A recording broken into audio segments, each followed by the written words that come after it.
ഷേർലി ചേച്ചി മാതാവിനെ പോലെ തന്നെ. ആ മക്കൾ ആരെ പോലെ ധൈര്യമായിട്ട് പറഞ്ഞതേ. ഇതാണ് സത്യം.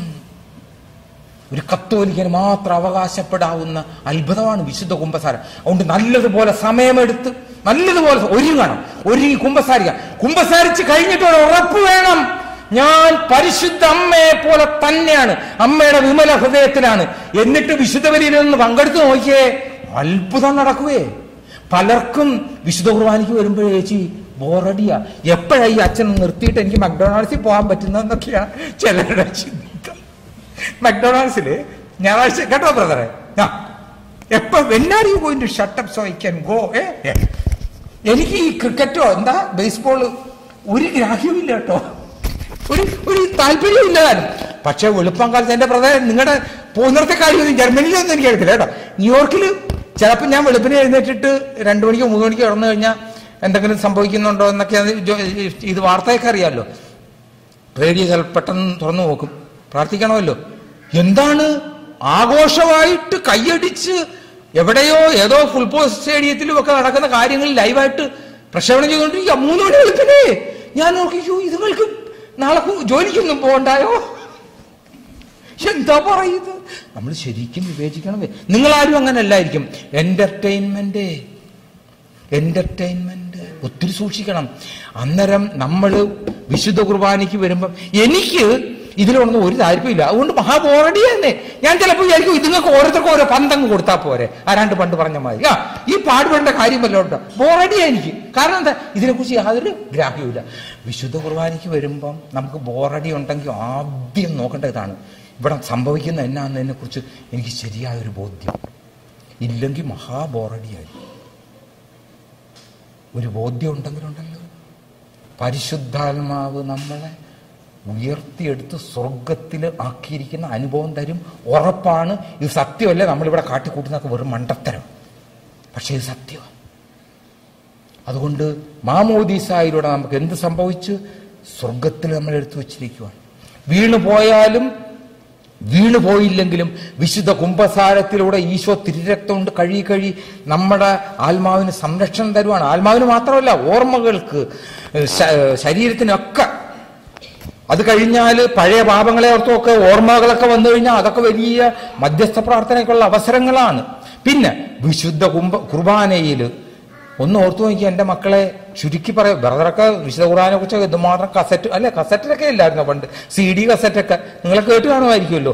ഈ ഒരു കാര്യം ഓർക്ക്, ഔസേപിതാവേ, അന്ത്യത്താഴത്തിൽ ഈശോയ്ക്ക് ഒരു കസേര, മേശയ്ക്ക് ചുറ്റും 12 കസേര, മൊത്തം എത്രയായി? 13 കസേര. മലയാളം പറയുമ്പോൾ നമുക്ക് 13. How many chairs at the table last supper? Four Jesus 1. For the 12 disciples 12. 12 plus 1, 13. Right? 13.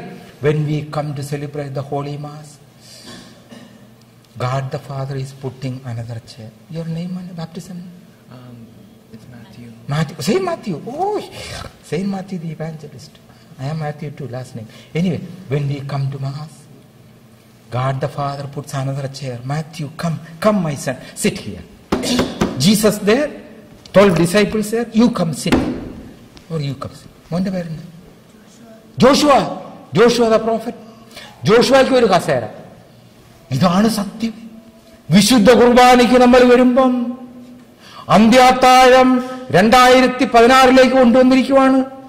ആ ഈശോയുടെ മേശയ്ക്ക് ചുറ്റും ഒരു കസേര സിസ്റ്ററിന്, ഒരു കസേര ജസ്റ്റ് ചേച്ചിക്ക്, ബ്രദറിന്, ഓരോരുത്തർക്കും ഓരോ കസേര ഇട്ട് കാത്തിരിക്കുവാണ്. കണ്ടില്ലേ കാലിയായിട്ട് കിടക്കുന്ന കസേരകൾ? തിരിച്ചറിഞ്ഞാൽ മതി. നമുക്ക് കാലിക്കസേരകൾ പള്ളിയിലൊക്കെ കാണുമ്പോൾ ഇത്രയും സങ്കടമുണ്ട്, പിതാവായ ദൈവത്തിന്റെ സങ്കടം എന്തോ ആയിരിക്കും. തിരിച്ചറിഞ്ഞാൽ മതി നമ്മൾ ആരാണെന്നും, പിതാവിന്റെ ദുഃഖം എന്തിനെ കുറിച്ചാണെന്നും, ആ ദുഃഖത്തിൽ എനിക്ക് പങ്കുണ്ടോ എന്നും തിരിച്ചറിഞ്ഞു കഴിഞ്ഞാൽ നമ്മുടെ പ്രാർത്ഥന മാറിയേ പറ്റൂ. അന്നേരം പിന്നെ നമ്മുടെ പ്രാർത്ഥനയെല്ലാം ഗത്സമനയിലെ പ്രാർത്ഥനയാവും. എന്റെ പ്രിയപ്പെട്ടവരെ, എന്തുമാത്രം ബാങ്ക് ബാലൻസ് വെച്ചിട്ട് നമുക്ക് മരിക്കാം എന്നുള്ളതല്ല നമ്മൾ ചിന്തിക്കേണ്ടത്. ആവശ്യമാണ് മക്കളുണ്ടെങ്കിൽ, പക്ഷേ ഒറ്റ കാര്യമാണ് ആവശ്യം. എങ്ങനെ മാമോദീസായിലൂടെ എനിക്ക് കിട്ടിയ ഈ ധനം ഈശോ ആണെന്നുള്ള സത്യം ഞാൻ ജീവിക്കാം, അതുവഴി ഈശോയിലേക്ക് മറ്റുള്ളവരെ കൊണ്ടുവരാം. ഇത് നമ്മൾ ചിന്തിക്കാൻ തുടങ്ങാവുന്ന. അവിടെ പ്രാർത്ഥന മാറി. പിന്നെ മത്തായി 6:33 അനുഭവമായി. നിങ്ങൾ ആദ്യം ദൈവരാജ്യവും അവിടുത്തെ നീതിയും അന്വേഷിക്കും, ബാക്കി സകലതും കൂട്ടിച്ചേർത്ത് തരാം. റിട്രീറ്റിന്റെയൊക്കെ ഉദ്ദേശം ഇതാണ്. ഈ ലോകത്തിൽ നിന്ന് എടുത്തിട്ട് ഹ്യൂമൻ ആൻഡ് ഡിവൈൻ രണ്ടും കൂടെ ചേർന്ന് വേണമെന്ന് ബ്രദർ പറഞ്ഞത് മാതിരി ഹ്യൂമൻ ആൻഡ് ഡിവൈൻ. ഇങ്ങനെയൊക്കെ നശിച്ചുകൊണ്ടിരിക്കുന്ന ശരീരമാണെങ്കിലും ഈ ശരീരം ഈശോയുടെ പരിശുദ്ധാത്മാവിന്റെ ഉള്ളിൽ വസിക്കുന്ന ദേവാലയമാണെന്നുള്ളൊരു തിരിച്ചറിവ് പരിശുദ്ധ അമ്മയും വിശുദ്ധ ഔസേപ്പിതാവും ഈ ധ്യാനത്തിൽ ഈ നിമിഷം നമുക്ക് വാങ്ങിത്തരുന്ന ഈ കൃപ നമുക്ക് ഉപയോഗിക്കാം. ഈശോ നിങ്ങളെ അനുഗ്രഹിക്കട്ടെ.